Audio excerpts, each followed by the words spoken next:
একটা মুহূর্তের সিদ্ধান্তই পার্থক্য তৈরি করতে পারে বিশ্ব রাজনীতিতে।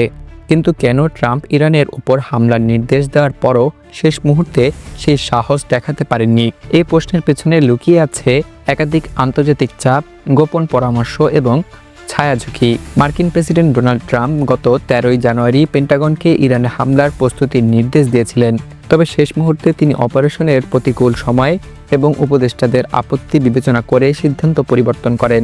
দি ওয়াল স্ট্রিট জার্নাল সূত্রে জানা যায়, মার্কিন কর্মকর্তারা সন্দেহ প্রকাশ করেছিলেন যে শুধু বিমান হামলা দিয়ে ইরানি শাসন ব্যবস্থা ভেঙে ফেলা সম্ভব হবে না। তাছাড়া মধ্যপ্রাচ্যে মোতায়েন মার্কিন সৈন্য এবং মিত্রদের নিরাপত্তা নিশ্চিত করে বড় ধরনের সামরিক অভিযান চালানোর জন্য পর্যাপ্ত রসদ তখন যুক্তরাষ্ট্রের হাতে ছিল না। আরব দেশগুলোও সতর্ক করে দিয়েছিল এই সময় হামলা করলে ফলাফল বিপরীত হতে পারে।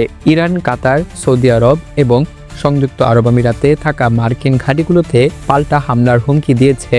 এছাড়া ইসরায়েলি প্রধানমন্ত্রী বেঞ্জামিন নেতানিয়াহু ট্রাম্পকে জানিয়েছিলেন, ইরানের সম্ভাব্য প্রতিশোধ মোকাবেলায় আরও বেশি সামরিক সহায়তা প্রয়োজন। ইরানের অভ্যন্তরীণ অস্থিরতা থাকা সত্ত্বেও বিক্ষোভগুলো মূলত দমন করা হয়েছে এবং কোনো স্পষ্ট বিরোধী নেতৃত্ব নেই।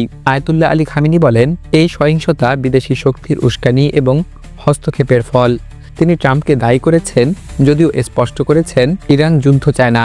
খামেনি সতর্ক করে বলেন, আইন অনুযায়ী বিচার হবে, বিশৃঙ্খল প্রতিশোধ নয়। তিনি দেশের অর্থনৈতিক অবস্থা কঠিন হলেও জনগণকে আশ্বস্ত করেছেন যে ইসলামিক ব্যবস্থা এবং রাষ্ট্রীয় সার্বভৌমত্ব রক্ষায় ঐক্যবদ্ধ থাকা জরুরি।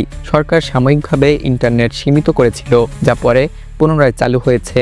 সরকারি সমাবেশের পর পরিস্থিতি অনেকটাই স্থিতিশীল। তেহরান দাবি করেছে, ইরানের সংকট শুধু অভ্যন্তরীণ নয়, আন্তর্জাতিক রাজনীতির টানাপোড়েনের সঙ্গেও জড়িত।